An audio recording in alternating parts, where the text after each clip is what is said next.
Hello friends, very good evening and happy Deepawali. Govardhan and Bhaiya Dooj की शुभकामनाएं। अभी मेरा एक पिछला वीडियो आया था आपके लिए, जो कि कर व्यवस्था के ऊपर आधारित था। ये हमने मौर्य काल के बारे में हमने देखा था। मौर्य काल में किस प्रकार एग्रीकल्चर पर टैक्स लगता था, तो उसके बारे में हमारा लास्ट वीडियो था। अभी हम मौर्य काल के बारे में टैक्स सिस्टम के बारे में हमने बताया था। आज मैं बताने जा रहा हूं आपको कि मौर्य काल में सैन्य व्यवस्था, उस समय का आर्मी सिस्टम किस प्रकार का था और किस तरह से वो अपनी आर्मी को रेगुलेट करते थे और कहां कहां से उन्होंने अपनी आर्मी के संसाधन जुटाए या उनके पदाधिकारी कौन कौन थे, उसके बारे में बात करते हैं। जैसा कि हम जानते हैं, किसी भी देश को मजबूत बनाने के लिए, स्ट्रॉन्ग बनाने के लिए वहां की आर्मी का स्ट्रॉन्ग होना आवश्यक है। आज की करंट समय में ले लेते हैं, अमेरिका है, चाइना है और रशिया है, इंडिया है, इजराइल है, मैनी अदर कंट्रीज, जितनी भी पावरफुल कंट्री हैं वर्ल्ड में, वो सब सैनिक तौर पर या मिलिट्री इक्विपमेंट के आधार पर बहुत ही स्ट्रॉन्ग है। इंडिया की आर्मी स्ट्रॉन्ग है। आर्मी की जो हमारी ब्रांचेज हैं बहुत सारी, नेवी है, एयरफोर्स है, या फिर हमारे थल सेना है, ये भी काफ़ी स्ट्रॉन्ग है। ऐसे ही यूएसएसआर था कभी, अब वो रशिया हो गया, चाइना है और अदर कंट्रीज है। तो ये आर्थिक तौर पर शक्तिशाली होने के साथ साथ अगर अपने साम्राज्य को, अपने देश की सीमाओं को मजबूत बनाना है या रखना है, तो हमें आर्मी को भी मजबूत बनाना पड़ेगा। This is the part of strong country. तो आओ हम देखते हैं कि मौर्य साम्राज्य में उस समय की सैनिक व्यवस्था या सैनिक डिपार्टमेंट जो था वो किस तरह का था, उसका हमने थोड़ा सा एक हल्के से तौर पे बताया है। उतना ही क्वेश्चन उठाए हमने जितने आपके एग्जाम में इम्पोर्टेंट है। इसके अलावा हमने ज्यादा क्वेश्चन नहीं उठाए। एक्चुअली क्या है, मेरा अभी आपको गीला गीला दिख रहा होगा जस्ट मेरी शर्ट पे, मैंने भी पानी पिया तो वैसे करके किया, पानी मेरा गिर गया। कम टू द पॉइंट, आओ देखते हैं, बात करते हैं। ठीक है भाई, मौर्य काल में सैन्य प्रशासन। ठीक है भाई, कहीं हिंदी में कोई गड़बड़ हो तो उसको थोड़ा सा इग्नोर करो, बस काम की बात पे समझो। यानी कि मौर्य काल में सैन्य प्रशासन किस प्रकार का रहा था, वो कैसे कैसे भागों में बटा हुआ था। आप लगभग आज की तुलना उसी समय से कर सकते हैं, उस समय की तुलना आज से कर सकते हैं। कैसे कर सकते हैं? जैसे हमारी सेनाएं हैं, हमारी सेना का सर्वोच्च कमांडर कौन होता है, सर्वोच्च सैन्य अधिकारी कौन होता है? राष्ट्रपति होता है। ठीक as it is same to same उसी समय मौर्य साम्राज्य में सेना के सभी अंगों का सर्वोच्च अधिकारी सम्राट ही होता था। चाहे वो चंद्रगुप्त मौर्य रहा हो, बिंदुसार रहा हो, या फिर अशोक रहे हो, या उनके बाद वाले जो भी उनके उत्तराधिकारी रहे थे, वे सर्वोच्च सैन्य अधिकारी थे। लेकिन जनरली हम तीन के ही बारे में बात करते हैं, चंद्रगुप्त मौर्य, बिंदुसार और सम्राट अशोक के बारे में बात करते हैं। आओ कम टू द पॉइंट। उनकी सेना जो थी वो अलग अलग विभागों में बटी हुई थी, और जो अलग अलग विभागों में बटी हुई थी उसमें कितने सैनिक थे, किस किस विभाग के सैनिक थे, उसके बारे में बताता हूं, समझे आप। पैदल सैनिक, पैदल सैनिक ये लगभग 6 लाख के आसपास थे, यानी कि 6 लाख उनके पास कितने थे, पैदल सैनिक थे। ये पिलनी कहते हैं। कौन कहते हैं? पिलनी महोदय कहते हैं। पिलनी ने कहा है कि मौर्य जो सम्राट थे उनकी सेना में 6 लाख पैदल सैनिक थे, अश्वरोही घुड़सवार तक ऐसे करने वाले, वो कौन थे? लगभग 30,000 थे। और गज सेना, हस्त यानी कि हाथी की सेना, क्योंकि उस समय इस तरह का सिस्टम नहीं था, सड़कें बेहतर नहीं थी और नदियों में पानी बहुत ज्यादा था या तालाब उनको क्रॉस करने पड़ते थे, तो हाथी की उनको आवश्यकता थी। और उस समय में हाथी की आवश्यकता इसलिए भी थी क्योंकि आसानी से वो मिल जाते थे, सामान ढोने में, लाने में, ले जाने में, परिवहन व्यवस्था में वो काम आते थे। समझे भाई? तो वो लगभग 9,000 के आसपास हाथी थे मौर्य सेना में। और रथ सेना, इट मीन्स उनके पास रथों की संख्या कितनी थी, रथ कितने थे उनके पास?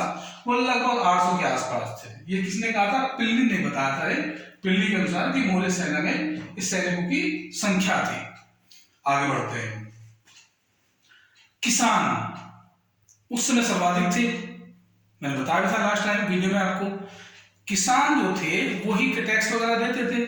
किसान के बाद सर्वाधिक संख्या अगर किसी की थी कामगार की या किसी एक फील्ड में काम करने वालों की, वो सैनिक थे, सोल्जर थे। ठीक है भाई, जैसा हमने देखा ये 6 लाख है, 30,000 है, 9,000 है, 800 में इनके सहायक भी रहे होंगे, लगभग जाके 7-8 लाख के आसपास सैनिक बैठते होंगे।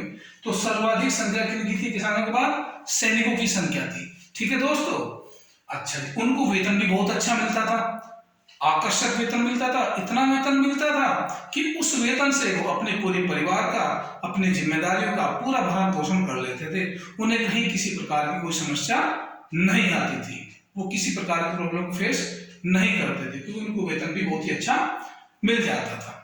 इतने अच्छे वेतन मिलने का भी एक रीजन था, कारण था। वो ये कारण था क्योंकि उस समय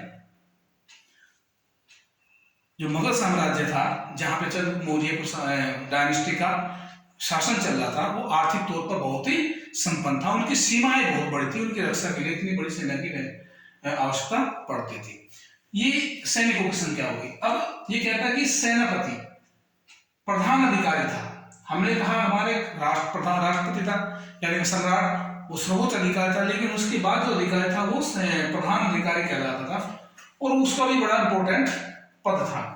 उसको लगभग एक साल में 48,000 पर्ण के रूप में, नगद वेतन के रूप में तनख्वाह प्राप्त होती थी। ये उनकी एक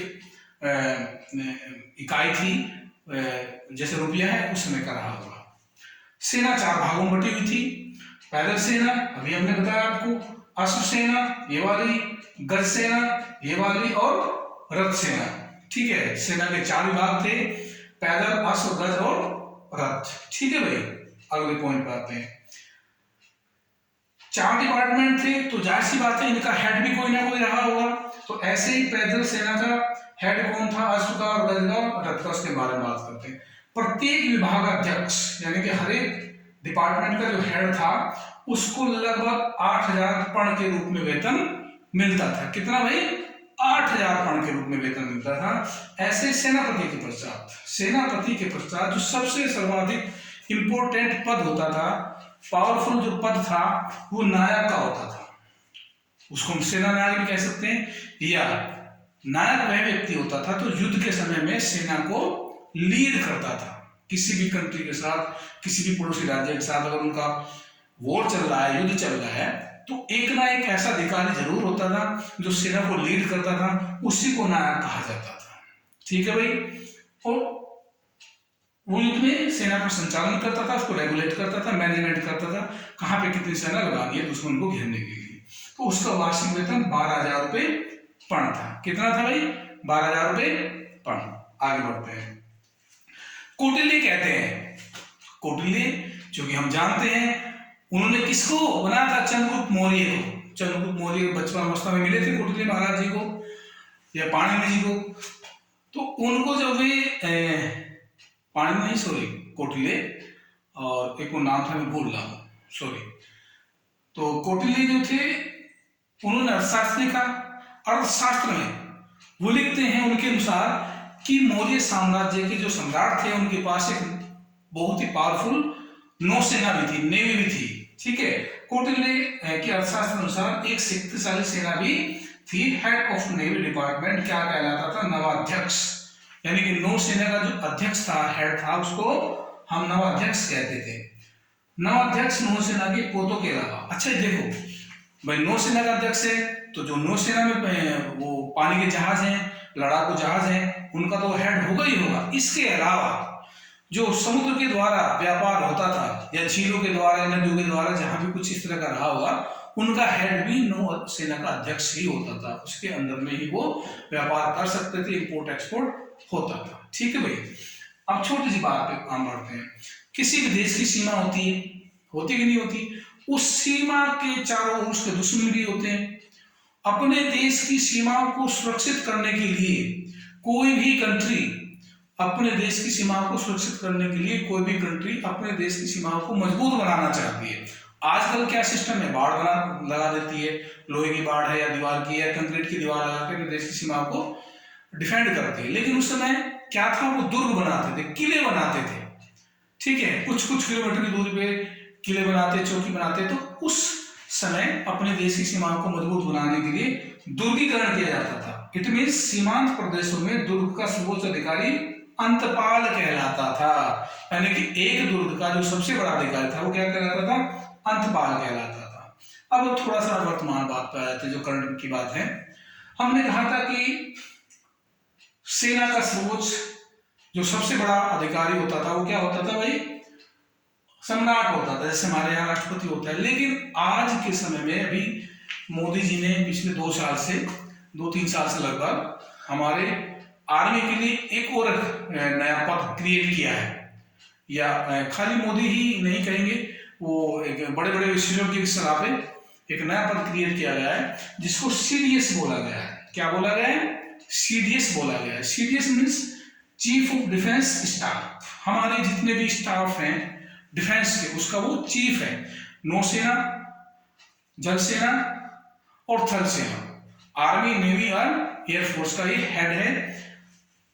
उनके लिए अपने डिपार्टमेंट के अलग अलग होते हैं। जल सेना अध्यक्ष होता है, थल सेना अध्यक्ष होता है, और जो उसका नौसेना का तो उसको एडमिरल बोलते हैं, ठीक है भाई, वो भी होता है। तो कौन है करंट में, जनरल विपिन रावत। ये पहले सीडीएस है भारत के, ध्यान रखना, ये क्वेश्चन में कई बार आया है और आगे भी आने की संभावना है। इसके अभी और छोटे से पार्ट रह रहे हैं, उसको भी मैं आपको बता रहा हूं धीमे धीमे, ठीक है भाई। वेरी गुड, समझो, जानो, ये आपके इंपोर्टेंट क्वेश्चंस हैं, आपके एग्जाम में काम आएंगे, ठीक है भाई। अगर अभी मैं बता रहा हूं आपको भी, जस्ट थोड़ा सा वेट करो, ठीक है भाई, ओके।